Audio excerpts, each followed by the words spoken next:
Hey, welcome, ladies and gentlemen. Oh, I got my lighting wrong. There we go. Not great, but better than it was. I forgot to switch my lights. Here, let's see if we can fix that. Good enough. I'm a little redder looking than I normally am, but that'll be all right. Hi, everybody. Welcome to Dion's Daily Dose. Not so much daily anymore, but I can't think of a better name, so we're going to run with it. Wednesday, July 28th. So there's a lot going on. I linked before on my post on my page the Michigan City area schools meeting that happened yesterday. You know, I have a couple of notes from that meeting that I think are critical to understand kind of what's going on. One of the things that was really interesting, let me get this up right there. One of the things that's really interesting that happened during the meeting is they talked about increases or a new budget for fees, book rental, etc. There were a couple of questions, are there increases? The person's like, yeah, I think so. Well, yeah, because we have a new program. No one asked any other questions. No one reviewed it. It was simply, yeah, let's approve. Okay, all right. So they approved new fees without looking or inquiring. That bothered me a little bit. But I'm going to tell you what really, really bothered me that happened. So apparently there's a program, a joint program with Valparaiso University, where it's the Student Recovery Credit Program. They're partnering with a pre-service teacher. And here's my issue. Not a single person on the council, committee, board, whatever, not a single person mentioned privacy concerns. Not a single person said, well, will our children's data be available, be at issue, anything? Nothing. Not a single thing. There was the listing agreement was incorrect for the Old Pine School, but they said they found a buyer, so they're going to fix it. The next thing that they went on to was the response plan, the COVID response plan. Basically, they already had their mind made up. They put out this response plan, and it was an across the board mask mandate in the schools. So it didn't matter. They said, yeah, we're blue right now, but it's highly likely we'll be in the yellow. So the CDC put out their recommendation. The school stuck to it. One interesting thing that was mentioned that I don't think got enough exposure was that athletes in active practice / sports do not require masks, right? So the other thing that's important is vaccine status is irrelevant for sports. Either way, whether you're vaccinated or unvaccinated, you can still play. There's no inquiry. There's no nothing. So we're forcing an entire school district to have a mandate when it's not consistent. They admit one interesting quote that I think is important. Schools cannot mandate vaccines. Nor in Indiana, they're talking about in Indiana, schools cannot mandate vaccines, nor make them show that they're vaccinated. The board said this, and I think that's really important to remember. Every single person unanimously voted for that to rush that in there. If you're interested in the entire meeting, you can go back and watch it. It is posted on the link. I'll drag it up for you if you want. But there's that. One of the things that I got up to talk about, and obviously there was more that I could have, would have, should have said, but one of the things that I spoke about that I think is really, really, really, really important. They mentioned that, if you don't want to attend in-person school, the virtual learning is possible, the Virtual Learning Academy. And I stood up and I spoke and I said, look, my issue is last year the virtual learning was a disaster, and it was. I experienced it firsthand with my children, particularly Donovan. He was a overachieving student. He was doing extremely well in person learning. Was recommended for the higher learning classes, the college courses, the dual credit, advanced programs, all of that stuff. The back and forth really impacted him negatively. We're in school, we're not in school, we're in school, we're not in school. But more importantly, the online facet of this was atrocious. Absolutely atrocious. Donovan would be in class. I would see him in class. I would be sitting next to him, watching him be on time in class for every class. And I would still get a call from the school saying he wasn't in class. This happened on numerous occasions. The learning curriculum was terrible. When I contacted last year, because one of the decisions we had to make last school year was whether to send him in person or keep him home to do virtual learning, because there would be masks and social distancing and contact tracing and all the stuff that goes into it, right?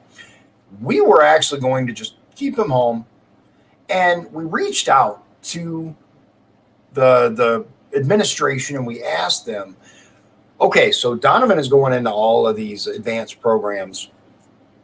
How does that fit in with the online learning aspect? Is he going to be able to get college credits for these courses? Is he going to be able to receive the same level of education? And their response last year was actually only the regular programs are offered online. We don't really have a process in place for the advanced programs. And the same held true for those with IEPs, individual education plans, the people that struggle, right? They're kind of left out of the loop. They're left twisted and hanging in the wind. And so I said, what are we doing here? Is there a plan this year to address that? And I was essentially, sorry about the camera shake. I was essentially told, talk to me offline about this. I said, well, so you're telling me your policy is there is no policy? Well, no, I'm saying talk to me offline about this. Now, to their credit, after the camera stopped rolling, they did address my concerns on an individual basis. But I'm here to tell you, parents out there, that your child is going, and especially if your child will be attending online school, you better get on these people. You better pick up the phone and you better call the principal, your counselor, someone, and make sure that your child doesn't get left behind. And I mean that very sincerely.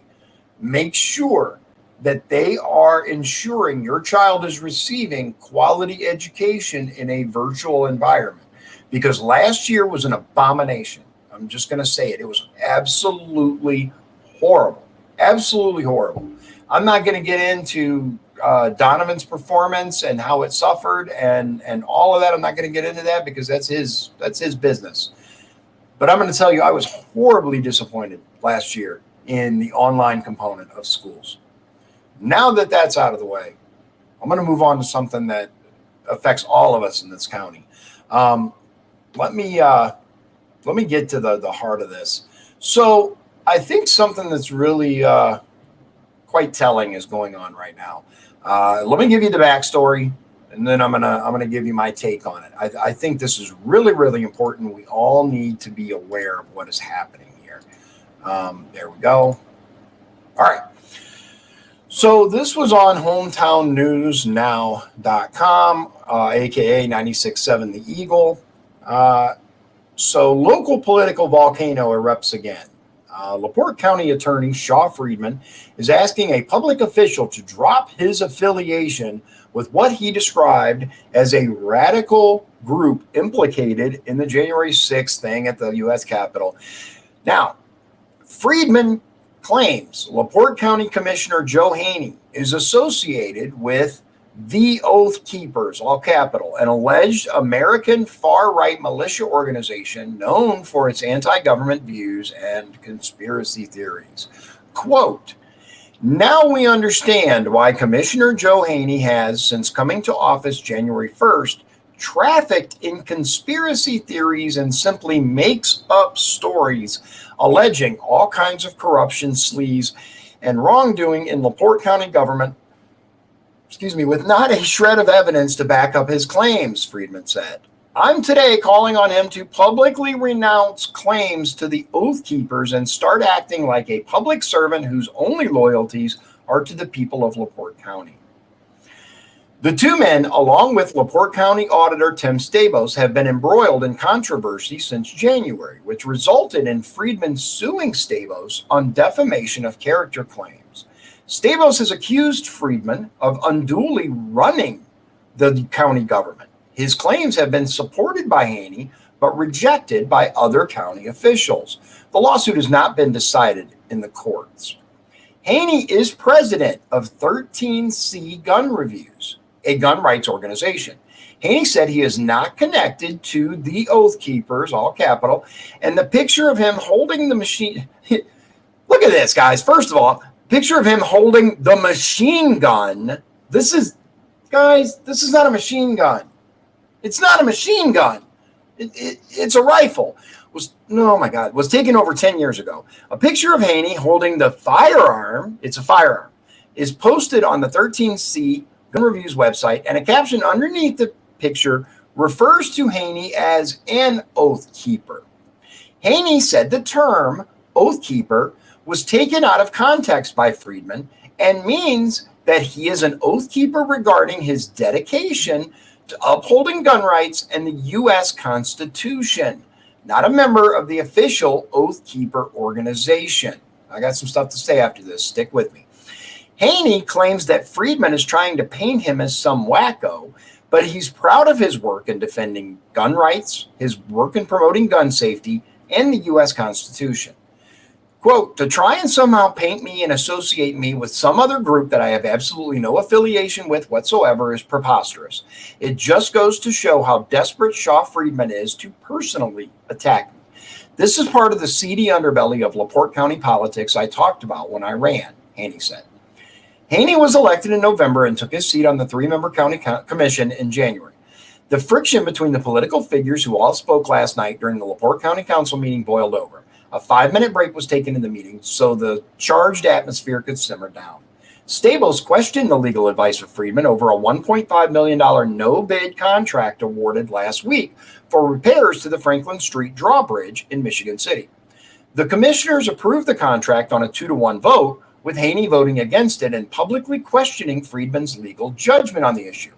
Friedman said the no-bid contract was justified under state guidelines because of the emergency nature of a bridge vital to the economy of Michigan City and the contractor being a longtime caretaker of the bridge and specialist in its upkeep and maintenance. Stabos said one of his duties is to pay the bills for the county, and he won't pay unless the Indiana State Board of Accounts confirms Friedman's claims that a no-bid contract was appropriate under state guidelines. Now, there's more to this story, right? But I do find it very interesting that WCOE The Eagle also posted the exact same story to a Facebook group called LaPorte Current News and Local Reviews. Bottom line, it's an inflammatory story, and the very fact, look, all other things aside, right? The very fact that they say machine gun is absolutely ridiculous. But let me point out kind of where this all kind of started from. I just so you know, I've reached out to Joe Haney, and I would like to have him on the show. He has agreed that when he has time, he will be coming on. But I'm going to I can't really zoom in on this much more, but I'm going to full screen it just so you can see. I don't really know that makes much of a difference. So I'm going to read this. This is Joe Haney's post from July 23rd. They say a picture is worth 1,000 words. I'm going to run through this really quickly. You can pause and rewind if you need to. A member of the public who was on Zoom during Wednesday's commission meeting sent this screenshot to me after the meeting. I asked the county attorney if he ghost writes emails for elected officials or department heads. Initially, he said no and denied it. I then produced 2 emails proving his answer to be untruthful. One email where Mr. Friedman tells a council person what to say, word for word, and even signs the response with the council person's name. Thanks to an accidental reply all, we have a copy of that, which transpired via private email accounts on their part, and we were able to recover it. The second email was timestamped 3 minutes later, in which the council person pretends the 4 paragraphs that were copied and pasted from Friedman's email verbatim were their own words. The final 2 sentences, which were the only original text in the entire email, were added by the council person. The screenshot you are seeing is moments after I provided hard copies of the emails to my fellow commissioners, proving beyond a doubt what had transpired, of which neither of them could even be bothered to look at them. This is dereliction of duty by my fellow commissioners, as they are apparently acting as accomplices while the city attorney attempts to, in my opinion, suborn the integrity of both the commission and the council, as well as individual elected officials. This is clear-cut evidence of the county attorney attempting to inappropriately and, in my opinion, unethically influence elected officials, in this case, a $1.5 million no-bid contract. Please watch these meetings, see how your elected officials and a non-elected at-will appointed attorney are acting and behaving. As a result of this and other issues I presented earlier in the year, I will be proposing an ordinance requiring all county officials, employees, and professional advisors to use county email addresses for all county business so that these and other exchanges are properly maintained by the county and available for FOIA ARPA requests, as well as criminal investigations. Now, I have a question. Why isn't it already that way? Why isn't that required already? For the record, I have been diligent in using my county email address for official and county business since being sworn in. In January, when occasional emails came into my private email used during the campaign, I would forward the entire chain to my county address and reply from there, in addition to requesting the sender update the appropriate address for future emails. I ran on trust, transparency, and truth. I'm not going to stop fighting until everything being done in our county government is completely above board. Enough is enough. Now, let me say this. We're going to go here, and I'm just going to talk about real quick a couple of the comments that are listed here. Basically, first of all, I don't know who this person is, but they're afraid of a gun.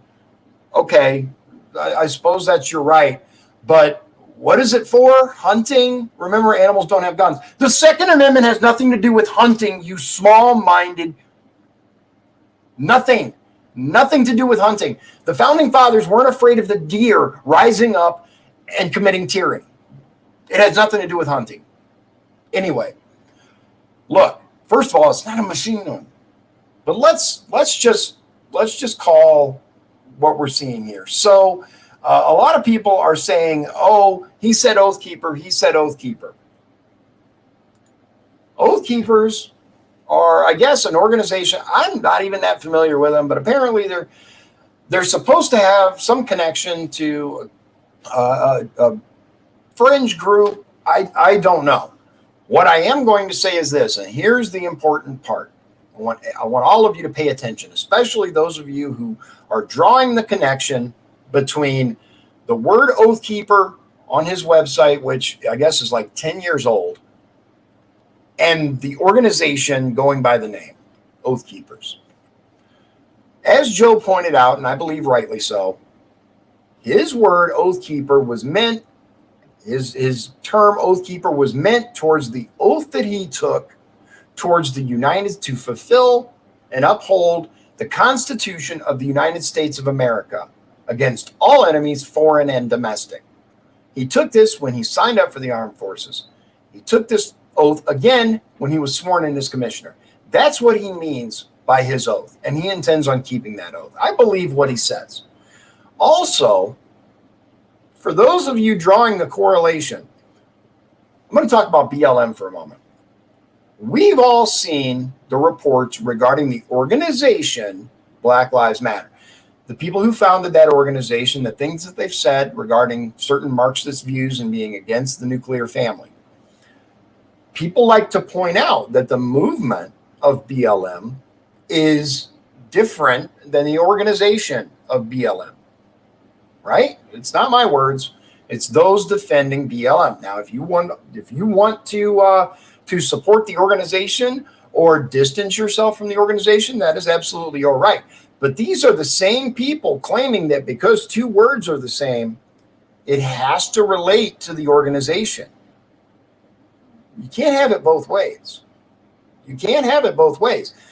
So which is it? Either there is a separation between BLM, the movement, and BLM, the organization, because that's what they claim, right? Either there is a separation and it's two different things, or in the case of Joe Haney, oh, because he said Oath Keeper 10 years ago, he has to be connected to this organization, which is not even around here. There has to be the connection. So which is it? You cannot have it both ways. Look, the bottom line is we are seeing a concerted effort to draw attention away from a very disturbing, if true. I personally have not seen the emails he's referring to. I haven't even had a chance to watch the actual meeting, but I saw the screenshot. Let me see here. Yeah, so let me show you the picture there. I forgot to do that. So here's Joe is right here. This is Joe Haney. Sheila looks like she's too busy playing on her phone. And Rich is either sighing very deeply or taking a nap. And I'm pretty sure that's Shaw Friedman down here with his head in his hands. A picture is worth 1,000 words, ladies and gentlemen. I do find it very, very interesting that shortly after this, suddenly Shaw wants to go after Joe for being a member of this so-called organization based on a 10-year-old post.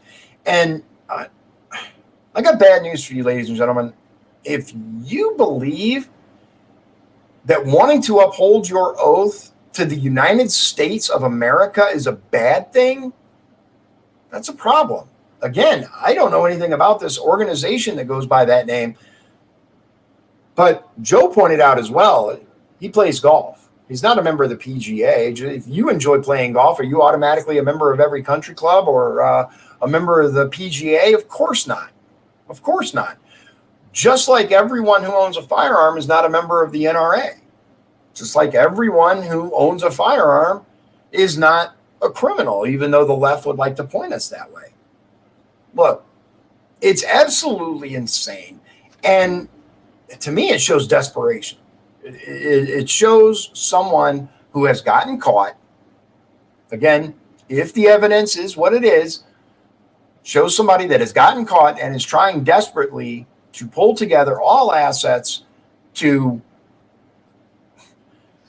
point the blame at someone else and make them look bad. I'm here to tell you, I absolutely believe in Joe Haney. I absolutely believe in the man. I think he is the best commissioner we have right now, period. I believe that he's doing everything that he can, that he's liberty-minded. I haven't changed a single opinion about the man since before the election when I had him on, and you guys can go back and listen to that interview. I think it's absolutely sickening what the county attorney is trying to do. Let's bear in mind, the county attorney is not elected. He's appointed by the commissioners. And I also would like to remind everyone that the man in this picture that looks like he's sleeping, Rich Mrazinski, ran on a platform of getting rid of this attorney. Now, suddenly, he isn't. You draw your own conclusions there. I know I have. A lot of people have. This is the same person that, went from, oh, yeah, you elect me, we're going to get rid of Friedman, we're going to do this, we're going to do that. And as soon as he got elected, suddenly he was defending him. Why? Well, that's a whole other story. I will say some very interesting things happened with appointments and all of that. I've covered that in the past. Hopefully, Joe will have time to come on here soon. There are several people that I'm waiting for them to get back to me for interviews because I think we can have some really good discussions. There's a lot of stuff going on, ladies and gentlemen. Keep an eye out because big things are in the works. It may not seem like it. There's lots of distractions going on. Stay focused. Pay attention because the powers that be, the powers that are in charge, or at least want you to believe they're in charge, are going to do everything they can to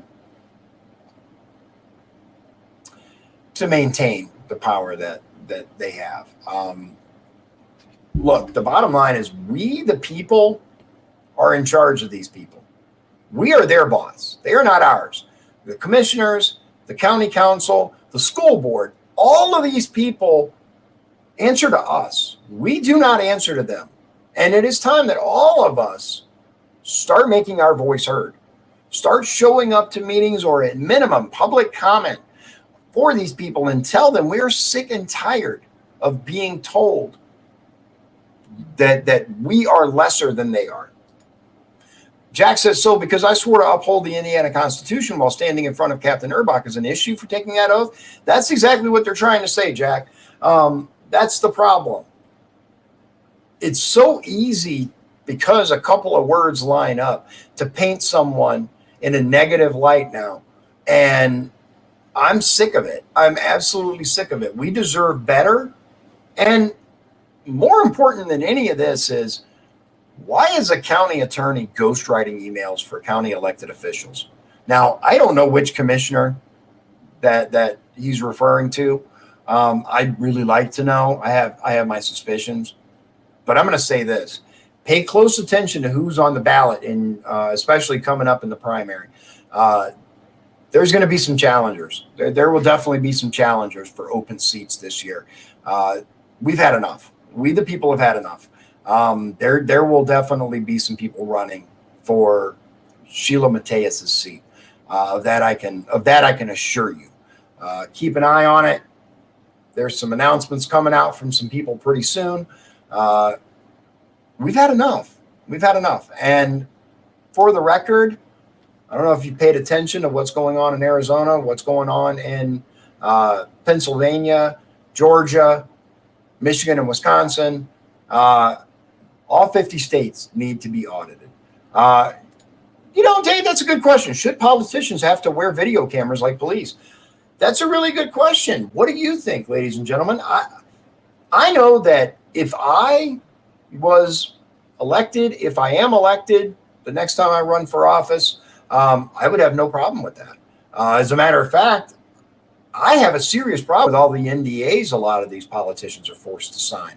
I would like to see all these NDAs done away with.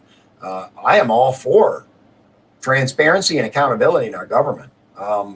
I think one thing I will say about the pandemic is it certainly caused a lot of things that were ignored to suddenly be more present via video, right? We're able to Zoom watch a lot of this stuff that people maybe couldn't get out of the house to go see. But now via Zoom, they can, in the comfort of their home, bring it up and be like, oh, wow, I didn't even know that person acted like that in the meetings, right? But now we do. Pay attention, because when people show you who they are, believe them the first time.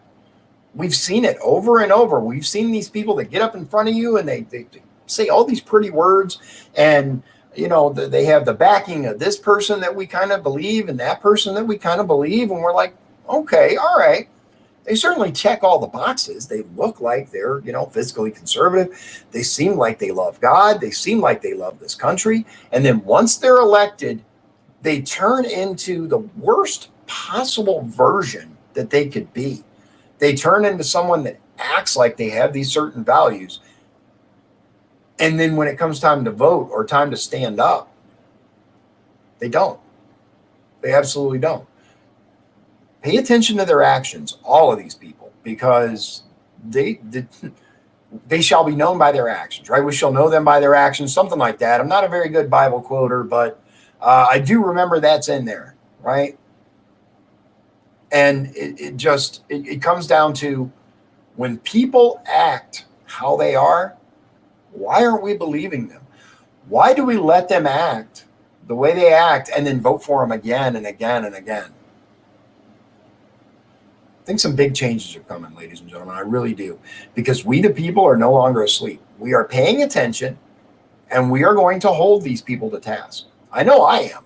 That's what I'm doing this for. I'm not doing this for me. I'm not doing this for my fame, for my So far, I haven't made a single dollar. It's cost me more money than anything else to run for office and have this podcast and do all this stuff. I haven't made a single dime off of any of this. That said, I'm going to keep doing it. I'm going to keep doing it because it needs to be done.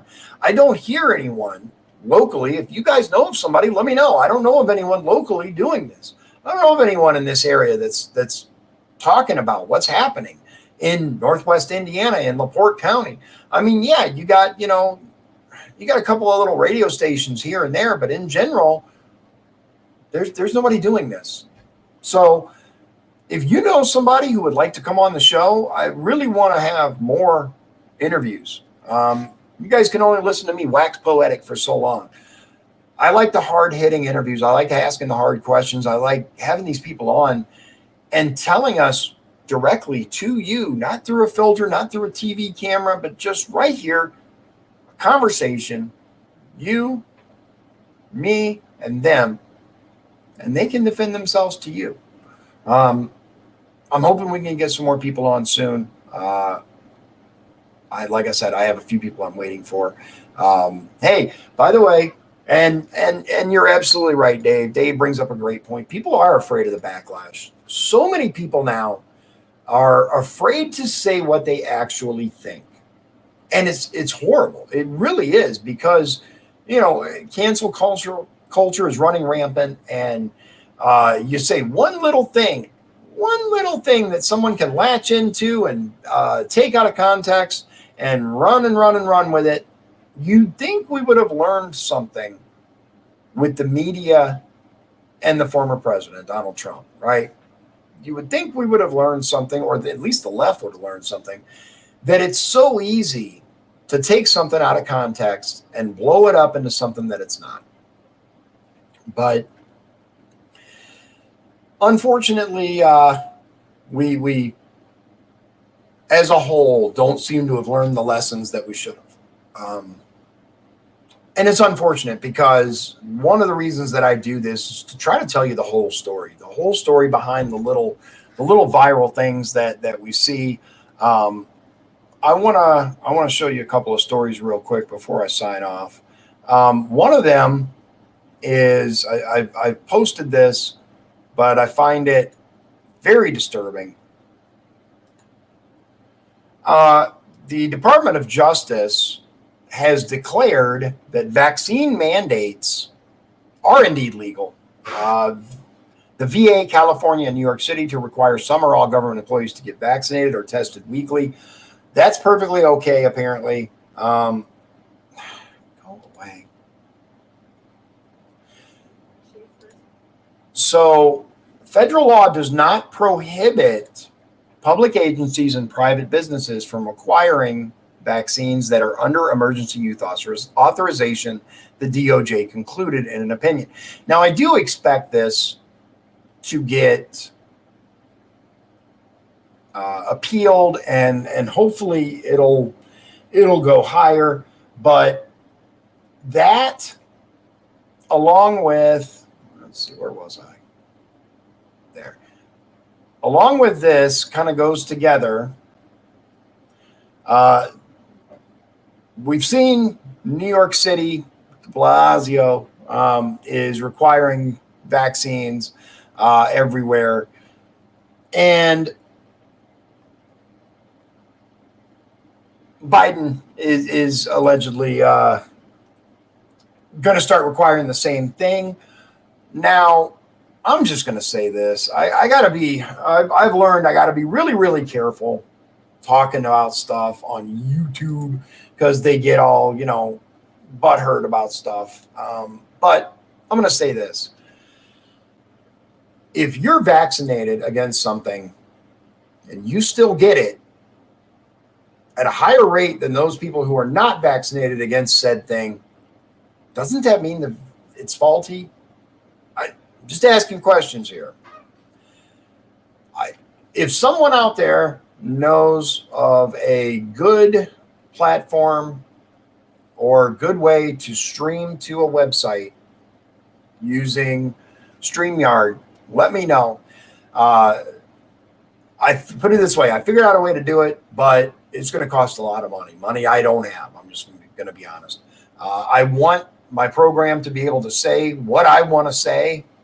I'm barely able to keep in contact with you guys now. I got banned off of Twitter right before the election, conveniently. 2 accounts gone, my personal and my campaign accounts. I wasn't spreading so-called misinformation. I wasn't even sharing much other than, hey, here's what my campaign's doing. Conveniently, right before the election, I was suspended and am still suspended. So it is what it is. And Jack's right. You can even do out of context with graphics and statistics and just give little snippets, and it will not give the full picture. So I have heard rumors, and that's all they are rumors, that more and more states are going to pick up the audit and start auditing their elections. Dave, you called it. You called it, my man. And that's my number one problem with this. Anytime a company, look, let's be honest here. We're talking about companies like Pfizer and Johnson & Johnson. These companies have a history of deceiving the consumer, faking reports. Forget everything else. Let's just talk about baby powder. Baby powder. We've got billions of dollars in a lawsuit over baby powder because it caused cancer. These are the people you want to trust with something that they're not even held responsible for. I can't even speak to the insanity that's involved in that. And you can have, look, I'm just going to summarize with this and leave you on a positive note. You can have all the scientists that you want. The bottom line, trust the science, is trust asking questions, because that's what science is. Science is an ever-evolving thing. There were people who thought washing your hands before going into surgery was a bad thing, right? How many people died before that was finally accepted? I